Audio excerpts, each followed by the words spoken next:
What the hell are you doing in my neighborhood, boy?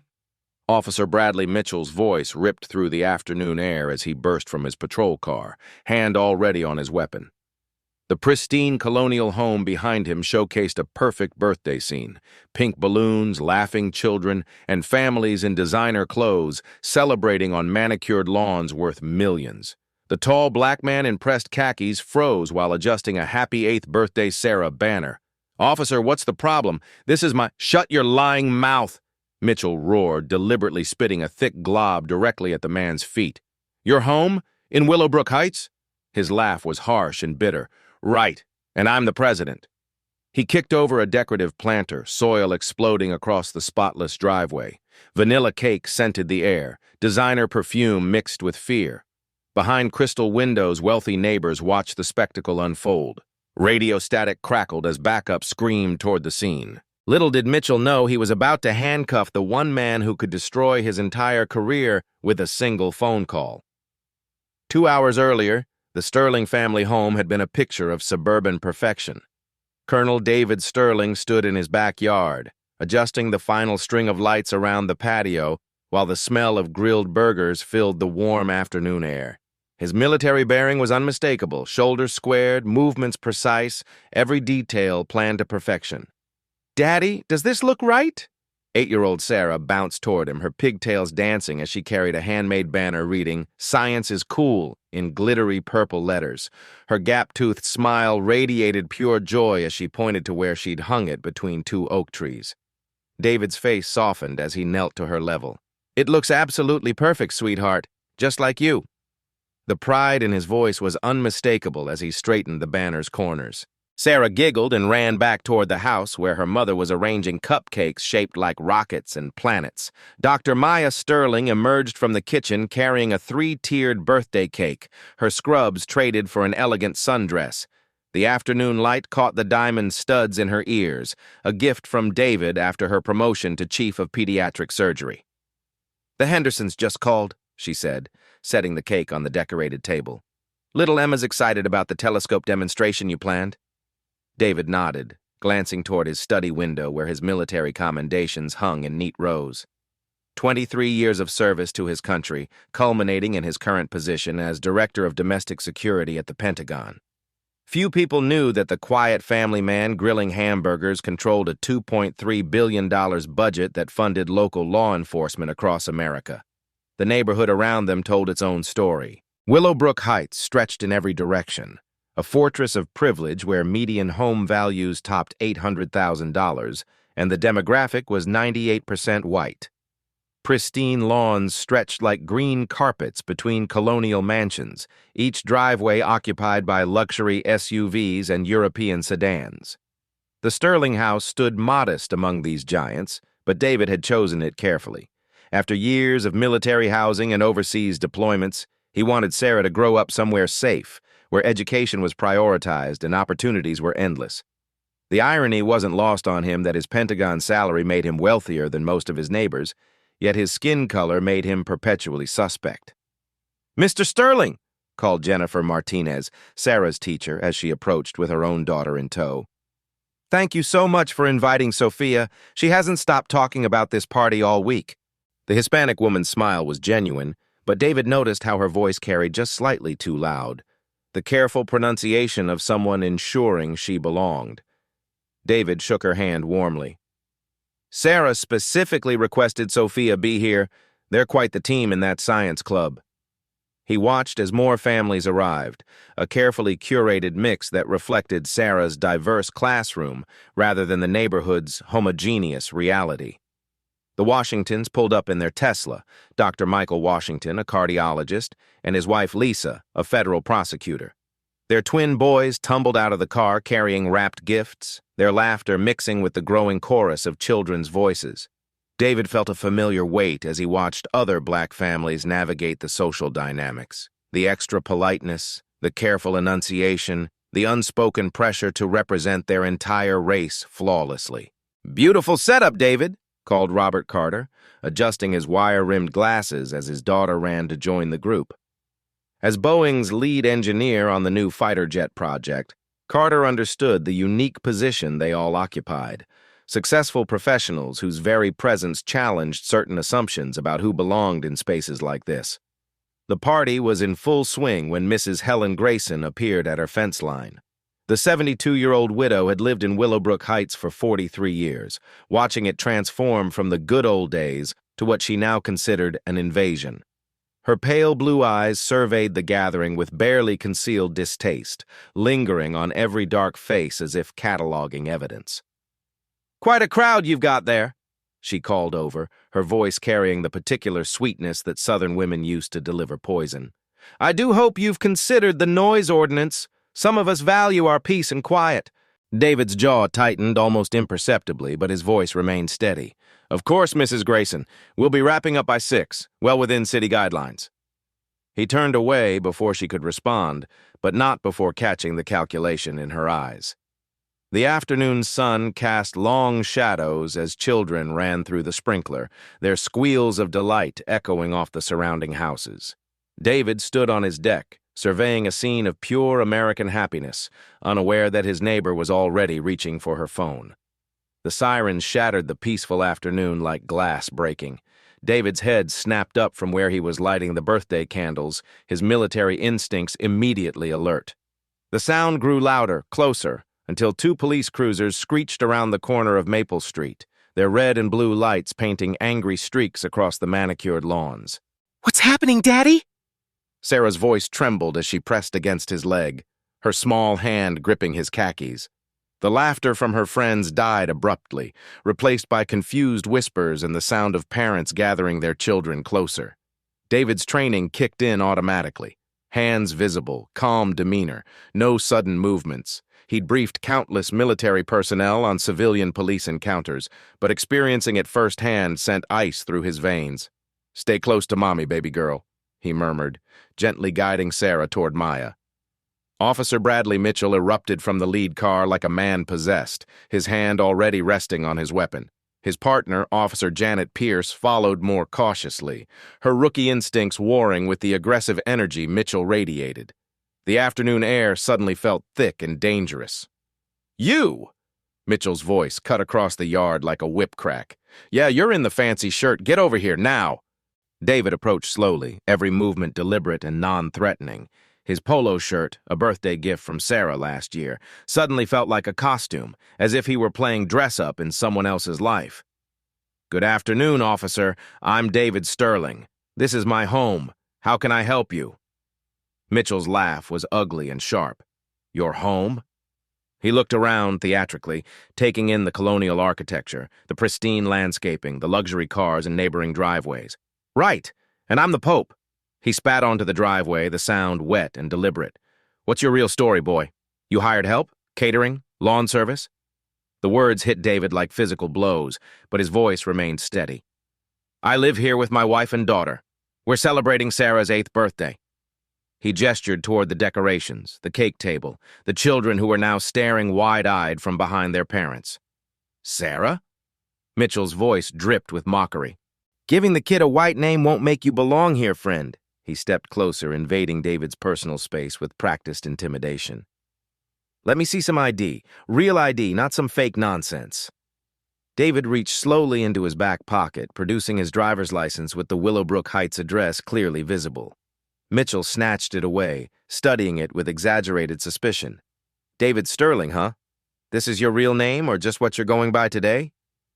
"That's my legal name, officer. I'm a retired Army colonel, currently working as a defense contractor." David kept his voice level, professional, the same tone he used in Pentagon briefings. "Is there a specific complaint you're responding to?" Mitchell's face darkened. "Defense contractor? You expect me to believe that? What kind of defense work does someone like you do, cleaning the bathrooms at the base?" His laughter was harsh and mocking. "Boy, you picked the wrong neighborhood to run your little con game." Behind them, Maya had her phone out, recording discreetly while keeping Sarah close. Other parents were doing the same, their faces a mixture of shock and outrage. Jennifer Martinez whispered urgently into her phone. David caught fragments. "Police harassment," and "You need to see this." "Sir," David said, his military discipline holding his temper in check, "I'm not running any con game. I purchased this home 6 months ago through Willowbrook Realty. I can provide you with documentation if needed. Documentation? Mitchell's voice rose to a near shout. You think some fake papers are going to fool me? I've been working this beat for 15 years. I know every homeowner in this neighborhood, and I sure as hell know you don't belong here. Officer Pierce shifted uncomfortably, her hand resting on her radio. Bradley, maybe we should— Don't you Bradley me, Mitchell snapped without taking his eyes off David. This is exactly the kind of thing that's been ruining neighborhoods like this. These people move in, property values drop. Next thing you know, the whole area's gone to hell. David felt the familiar weight of representing his entire race, the crushing pressure to remain perfect under scrutiny that would destroy a lesser man. His voice stayed calm despite the rage building in his chest. Officer, I understand you're responding to a complaint, but we're within all city ordinances. The party will end by 6 p.m. We have permission for the decorations, and all guests are parked legally. Permission? Mitchell's voice cracked with derision. From who? Your little friends at the community center? He gestured dismissively toward the diverse group of families. Let me guess. You rounded up every minority family in the city to come play pretend in the rich neighborhood. Dr. Washington stepped forward, his medical training overriding his caution. Officer, I'm Dr. Michael Washington. This is completely inappropriate. Mr. Sterling is our neighbor and friend. Mitchell whirled on him. Another one? How many of you people are there? His hand moved closer to his weapon. This looks like some kind of organized gathering to me. Could be gang activity. The accusation hung in the air like poison gas. Children began to cry. Parents pulled out phones, some calling lawyers, others streaming live to social media. The hashtags #WillowbrookShame and #JusticeForDavid began trending within minutes. Gang activity? David's voice carried a dangerous edge for the first time. Officer, we're celebrating my daughter's birthday. Look around you. There's a bouncy castle, birthday cake, and 8-year-olds opening presents. Mitchell stepped so close that David could smell the coffee on his breath and see the broken capillaries in his nose. Don't you get smart with me, boy. I don't care what kind of front you're putting on. I know your type. Give you people an inch and you take a mile. The crowd of neighbors was growing. Some watched from their windows, others stood in their driveways, but few spoke up. David recognized the calculus playing out in their minds, the decision between doing what was right and avoiding confrontation. Mrs. Carter broke the silence first. Officer, this is ridiculous. The Sterlings are wonderful neighbors. You're disrupting a child's birthday party. Ma'am, I'm going to need you to step back, Mitchell barked. This is police business. We received reports of suspicious activity, loud noise, and possible trespassing.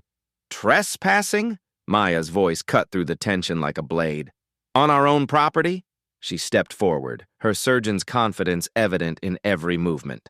I'm Dr. Maya Sterling. This is our home. These are our friends, and you're traumatizing our daughter on her birthday. Mitchell's eyes raked over Maya with unconcealed contempt. Doctor? Right. Let me guess. You're the brain surgeon and he's the rocket scientist? His laugh was ugly. You people really commit to the act, don't you? Sarah began to cry, huge tears rolling down her cheeks as she clung to her mother's dress. The sight of his daughter's terror broke something inside David. His voice dropped to a whisper that somehow carried more threat than any shout. Officer Mitchell, he said, reading the name tag with deliberate emphasis. You are frightening my child. You are disrupting a legal gathering on private property. And you are making accusations without evidence or probable cause. Mitchell's face flushed red. Are you threatening me? Did everyone hear that? This suspect just threatened a police officer. He grabbed his radio. Dispatch, I need backup at 1247 Maple Street. Suspect is becoming hostile, possible weapons on the premises. The lie crackled through the radio waves like wildfire. David felt the familiar powerlessness that came with being black in America, but somewhere in the back of his mind, a small voice whispered a reminder of who he really was. Additional units began arriving, their sirens adding to the chaos. Mitchell's chest puffed with authority as more officers flanked him. Now we're going to do this properly, he sneered. It was time to make a phone call that would change everything. The wail of additional sirens pierced the air as 3 more patrol cars converged on Maple Street. David watched with growing dread as officers poured out of their vehicles, hands resting on weapons, faces set in hard lines. What had begun as a birthday party was rapidly becoming a siege. Jesus Christ, Mitchell, what's the situation here? Sergeant Rodriguez emerged from the lead backup car, his weathered face scanning the scene with practiced eyes. The smell of burned rubber from the aggressive stops mixed with the sweet scent of birthday cake, creating a surreal atmosphere of celebration turned nightmare. Mitchell straightened, his voice taking on an official tone that barely masked his excitement. Sarge, we've got a Code 2 situation. Suspicious individuals occupying this residence. Possible fraud. Definitely trespassing. The main suspect claims to own the property, but his story doesn't add up. David felt his stomach drop as he watched Mitchell's narrative take shape. Every word was carefully chosen to paint him as a threat, to justify whatever came next. Sergeant Rodriguez, he said, keeping his voice steady and professional. I can assure you there's been a misunderstanding. This is my home, and we're simply celebrating my daughter's birthday. Rodriguez studied David with calculating eyes. Sir, I'm going to need you to remain calm and cooperate fully. Officer Mitchell has extensive experience in this area, and if he says something doesn't look right, we take that seriously. The endorsement hit David like a physical blow. He was watching the system close ranks in real time, watching his word become worthless against the badge. Of course, Sergeant. I'm happy to cooperate. I can provide any documentation you need. Documentation can be forged, Mitchell interjected, his confidence growing with each arriving officer. What I want to know is what you're really doing here. This isn't some innocent birthday party. His eyes swept over the diverse crowd of families. This looks like a coordinated event. Could be casing the neighborhood, planning something bigger. Maya stepped forward, her surgeon's training making her unafraid of authority. This is absolutely ridiculous. I'm Dr. Maya Sterling from Children's Hospital. This is my husband, Colonel David Sterling, and this is our home. You're terrorizing children at a birthday party. Mitchell's laugh was sharp and dismissive. Lady, I don't care what kind of titles you claim to have. I've seen this before. Criminals using fake credentials to gain access to upscale neighborhoods. He turned to his sergeant. I recommend we search the premises. I smell marijuana and there could be weapons or stolen goods inside. The lie was so blatant, so obviously fabricated, that several parents gasped audibly. David felt his military training kick in, his mind automatically cataloging exits, threats, and the positions of innocent bystanders. Sergeant, Officer Mitchell is making false claims. There are no drugs here, no weapons beyond what your officers are carrying, and nothing stolen. This is a children's birthday party. Sir, I'm going to need you to calm down, Rodriguez said, his hand moving to his radio. Your aggressive tone is concerning, especially with children present. David's jaw clenched as he recognized the trap. Stay calm and be labeled suspicious for not showing proper deference. Show any emotion and be labeled aggressive and dangerous.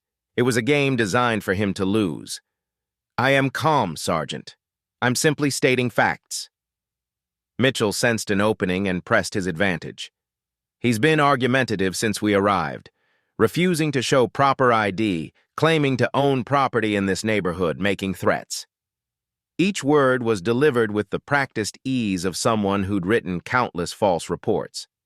What threats? Dr. Washington demanded, his voice carrying the authority of someone accustomed to life and death decisions. We've all been recording this interaction. Mr. Sterling has been nothing but polite and cooperative. Mitchell whirled on him, his face flushing red. Are you interfering with a police investigation? Because that's a felony. His hand dropped to his handcuffs with theatrical menace. Maybe we need to sort out who else here doesn't belong. The threat hung in the air like smoke from a fire. David watched as several of the white parents began quietly gathering their children and leaving, unwilling to risk association with whatever was unfolding. The calculation was cold and familiar, the speed with which support evaporated when real consequences appeared. Officer Pierce approached nervously, her rookie training evident in every movement. Mitchell, shouldn't we verify the homeowner information through dispatch before— Pierce, shut your mouth and learn something, Mitchell snapped, his authority unchallenged among his subordinates. This is how real police work gets done. Not everything's in your textbook. He turned back to David with renewed aggression. Now I'm going to ask you one more time. What are you really doing here? David felt the familiar weight of representing every black man who'd ever been questioned on his own property. Officer Mitchell, I've told you repeatedly, this is my home. My family lives here. We're celebrating my daughter's birthday. I've shown you my identification with this address. I'm not sure what else you need. What I need, Mitchell said, stepping close enough that David could smell the stale coffee on his breath, is for you to stop lying to me. Nobody just moves into Willowbrook Heights. Houses here cost more than you people make in a lifetime. The casual racism hit the crowd like a physical slap. Phones appeared everywhere, recording every word, every gesture. Sarah had retreated to the doorway, her birthday crown askew, watching her father be humiliated by men with badges. "Daddy, I'm scared!" Sarah's voice cut through the adult tension like a knife. She stood in the doorway, still wearing her birthday crown, tears streaming down her 8-year-old face.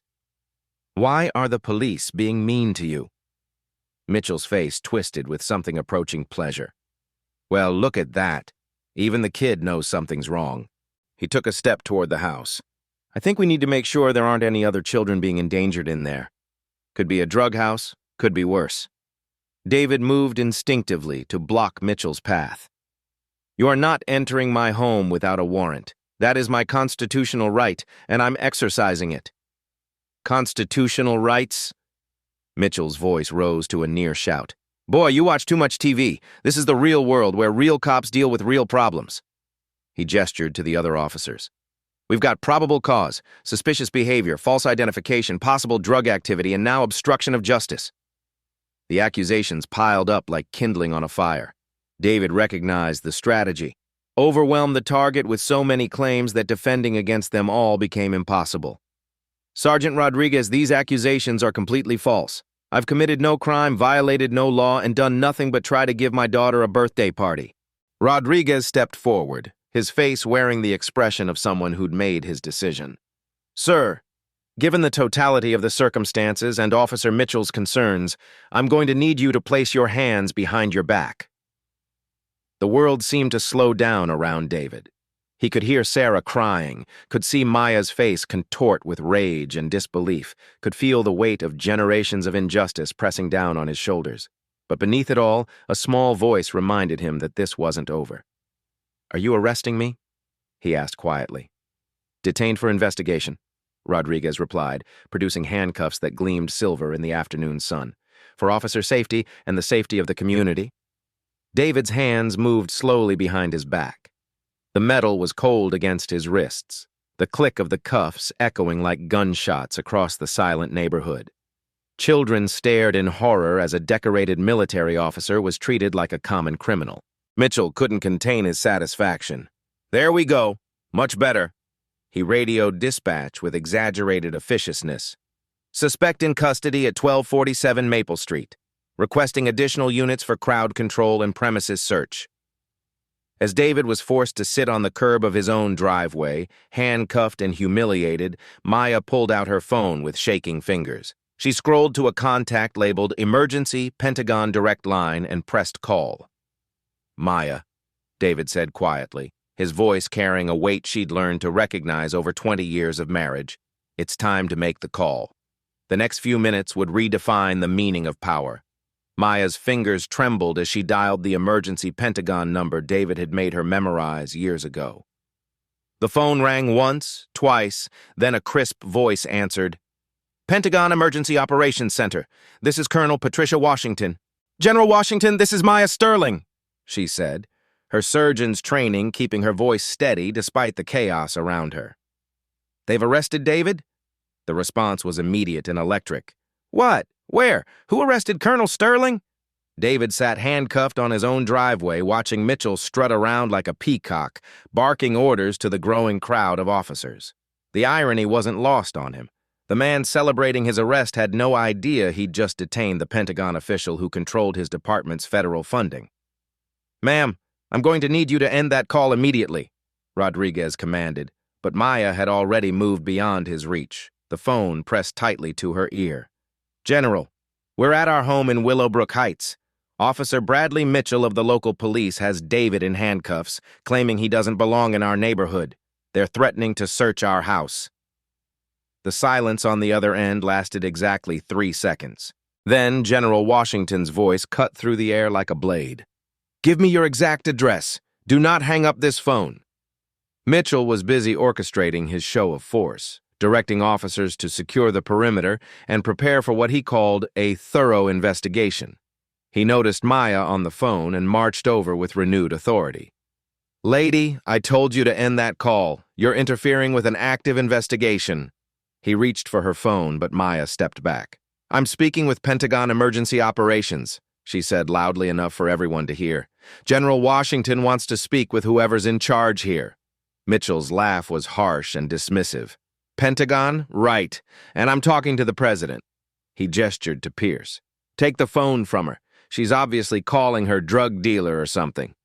But General Washington's voice carried clearly through the speaker. "This is Brigadier General Patricia Washington, Pentagon Emergency Operations. I need to speak with the senior officer on scene immediately."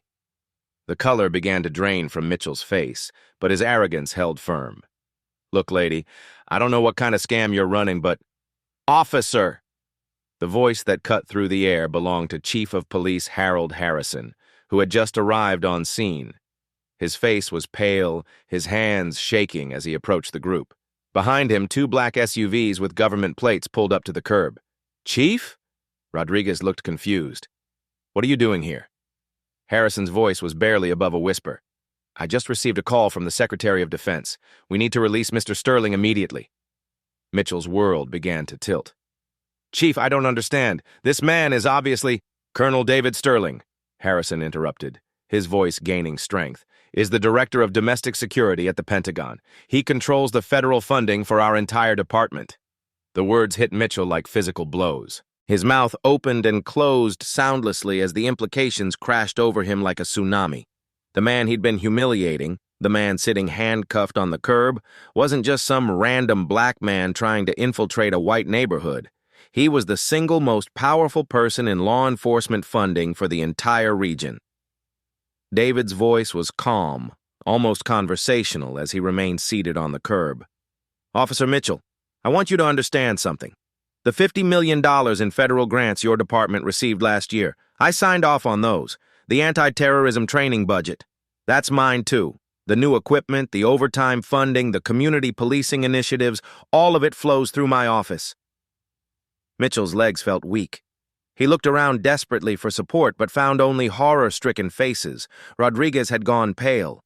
Pierce looked like she might be sick. From his seated position, still handcuffed, David continued with the patient tone of someone explaining simple facts to a child. "The irony here, Officer Mitchell, is that you've just committed a federal crime against the person who decides whether your department continues to exist." Chief Harrison was fumbling with his radio, his voice cracking as he called for immediate backup and supervisors. "All units, Priority 1, we have a federal incident at 1247 Maple Street. I need every supervisor on duty here now." The black SUVs had disgorged their occupants, serious men and women in dark suits who moved with the purposeful efficiency of federal agents. They approached the scene with the calm authority of people accustomed to fixing very expensive mistakes. David looked up at Mitchell, who was standing frozen in disbelief. "Officer Mitchell, I'd like you to meet my security detail. They've been tracking my location since the moment you detained me. Right about now, they're wondering why I haven't checked in." One of the federal agents approached Harrison. "Chief Harrison, Agent Jennifer Cross, Pentagon Security. We're here to escort Colonel Sterling back to base for immediate debriefing on this security incident." Mitchell finally found his voice, but it came out as a strangled whisper. "Security incident?" David's smile was cold and professional. "Officer Mitchell, when you detain a Pentagon official with my clearance level, it automatically triggers a federal investigation. Your actions in the last hour have been recorded, documented, and forwarded to the Department of Justice Civil Rights Division." The phone in Maya's hand crackled to life again. This time it was a different voice, deeper, more authoritative. "Dr. Sterling? This is General Marcus Webb, Chairman of the Joint Chiefs. Is Colonel Sterling safe?"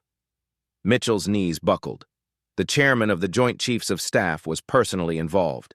The man he'd been calling boy and you people had the chairman of the Joint Chiefs on speed dial. David stood up slowly, the handcuffs still binding his wrists. General Webb, I'm secure. However, I believe this incident requires immediate review at the highest levels. As federal agents moved to unlock his restraints, David looked directly at Mitchell one final time. Officer Mitchell, you wanted to know who I really am? I'm Colonel David Sterling, and I've just decided that your department's federal funding is under immediate review. The power had shifted completely. The hunter had become the hunted. The metallic click of handcuffs being removed echoed across the suddenly silent street. David rubbed his wrists where the restraints had been, his movements calm and deliberate, as Agent Cross stepped back respectfully. The federal agents formed a protective perimeter around him, their presence transforming the entire dynamic of the scene. Mitchell stood frozen, his face cycling through disbelief, panic, and dawning horror. Sweat beaded on his forehead despite the cool afternoon air. Sir, there's been a misunderstanding, he stammered, his voice cracking like a teenager's. I was just responding to a call. I didn't know. Nobody told me. David's voice carried the quiet authority of someone accustomed to briefing senators and cabinet members. Officer Mitchell, there was no misunderstanding. You saw a black man in an affluent neighborhood and decided he didn't belong. Chief Harrison was frantically working his radio, trying to manage the rapidly expanding crisis. Dispatch, I need the mayor on the line immediately. Also contact city legal. His hands shook as he realized his department had just committed what could be construed as an act against a Pentagon official. Chief Harrison, Agent Cross interrupted, her voice professionally neutral. Colonel Sterling's incident report will be filed within the hour.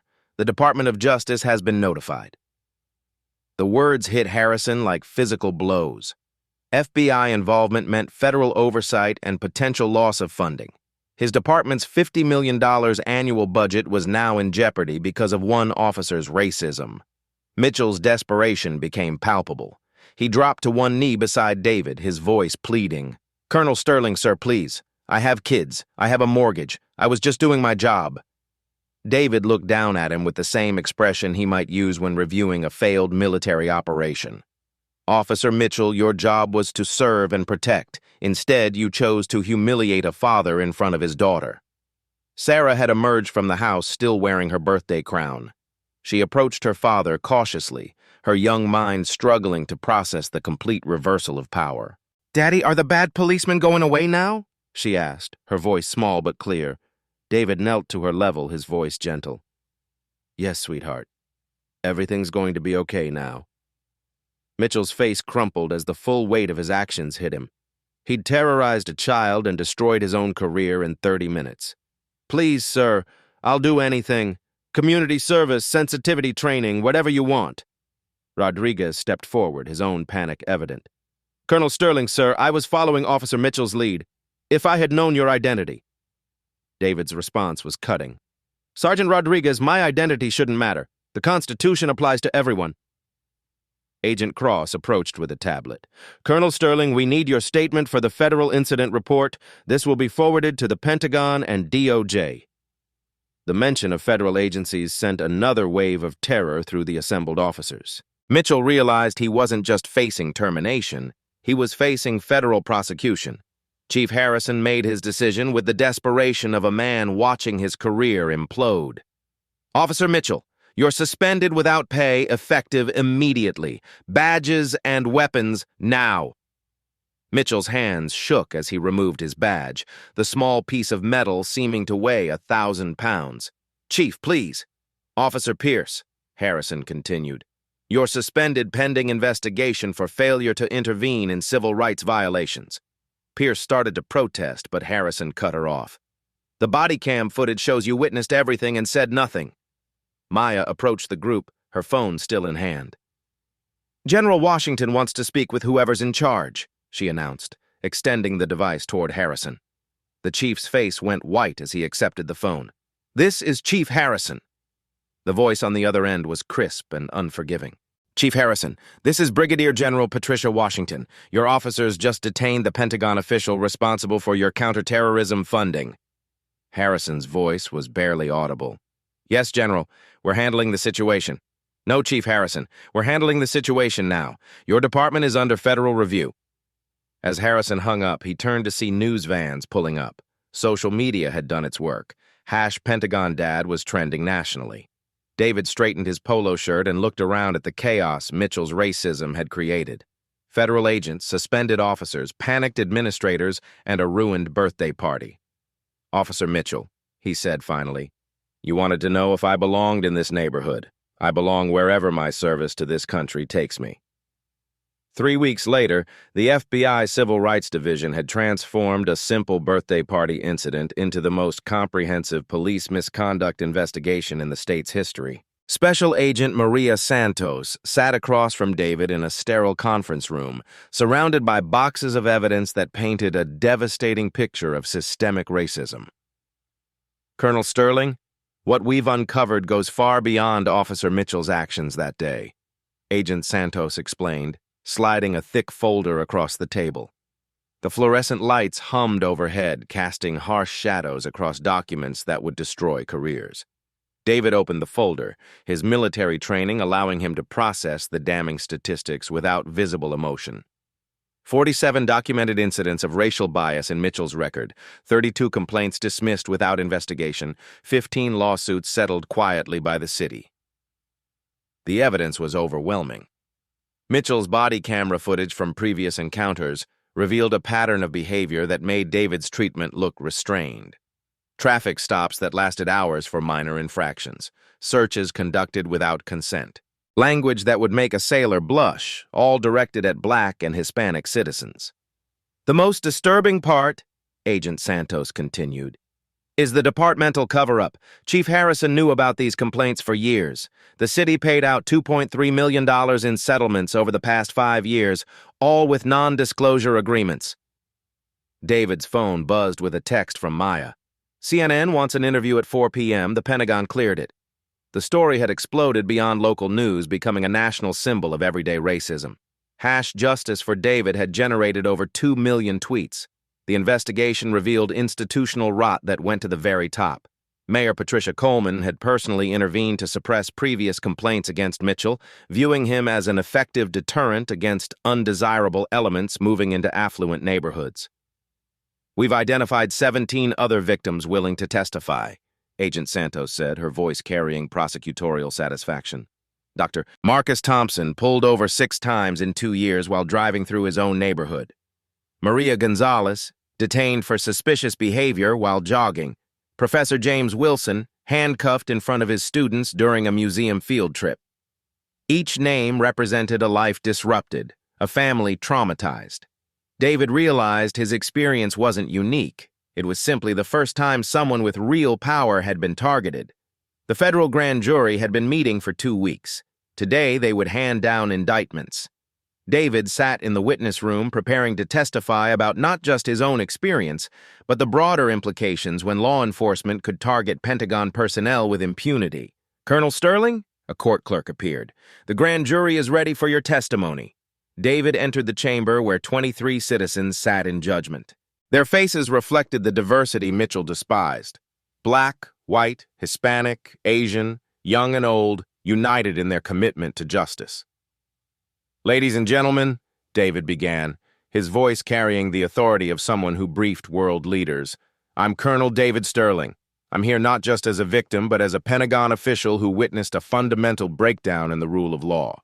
His testimony was devastating in its precision. He detailed every moment, every racial slur, every constitutional violation. But more importantly, he connected it to larger issues of national security and public trust.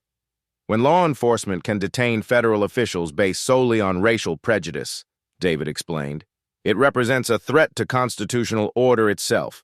If a Pentagon colonel can be handcuffed in his own driveway, what protection do ordinary citizens have? The grand jury deliberated for 47 minutes. When they emerged, the foreman's voice was clear.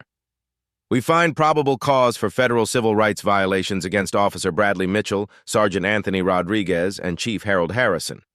The indictments were unsealed an hour later, sending shockwaves through law enforcement. Mitchell faced 8 federal charges, including deprivation of rights under color of law and conspiracy.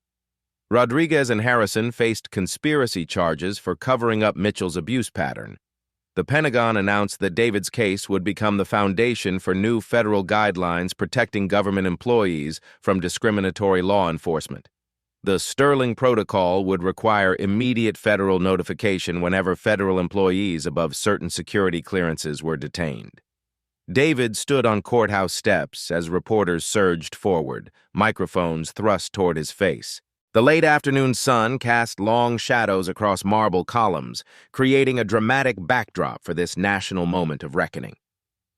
"Colonel Sterling, how do you feel about the indictments?" shouted a CNN reporter. David's response was measured and powerful.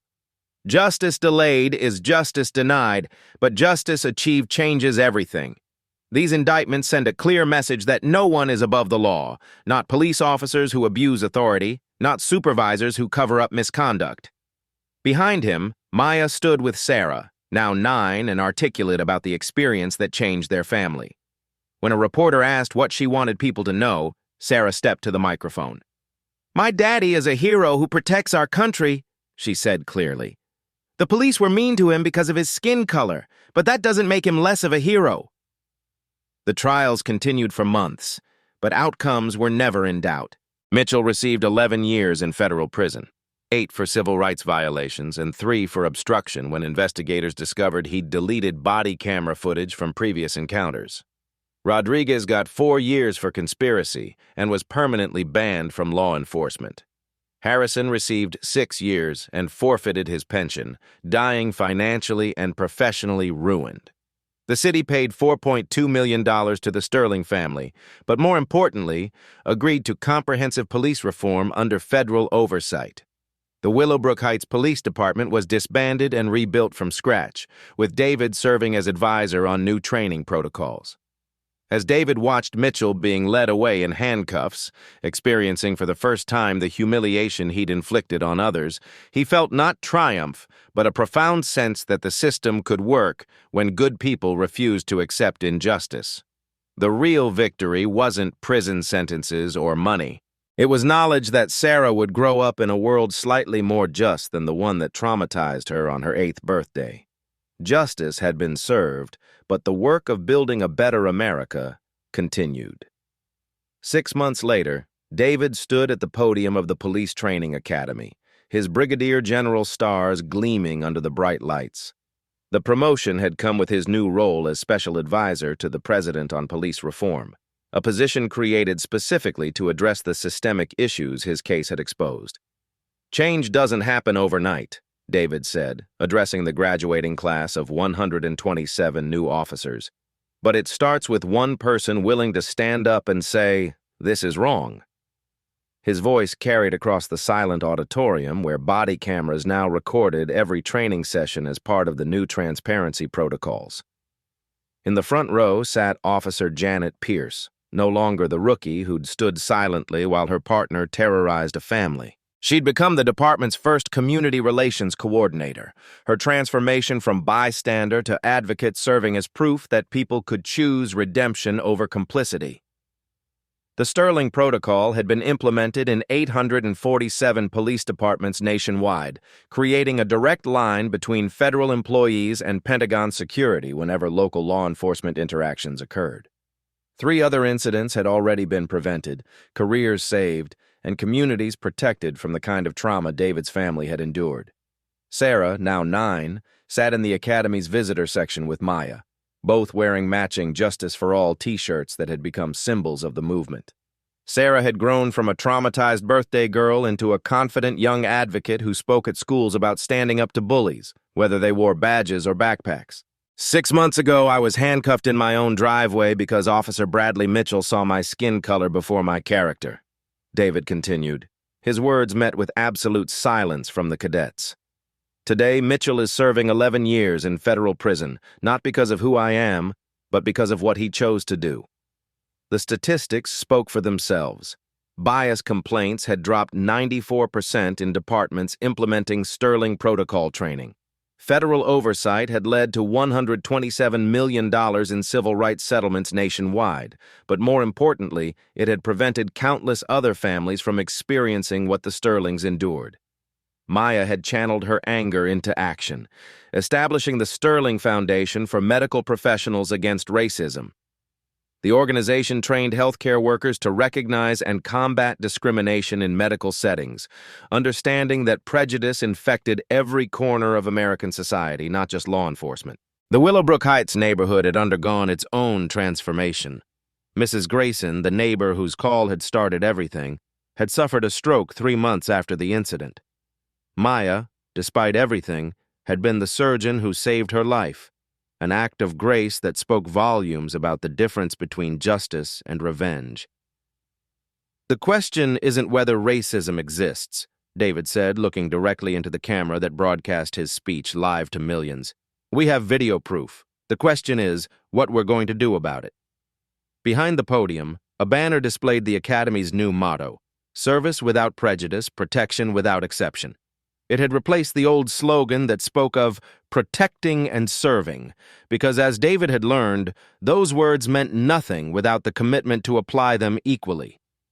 Mitchell's cell in federal prison had become a cautionary tale throughout the law enforcement community. His appeals had been denied, his wife had divorced him, and his children had changed their last name.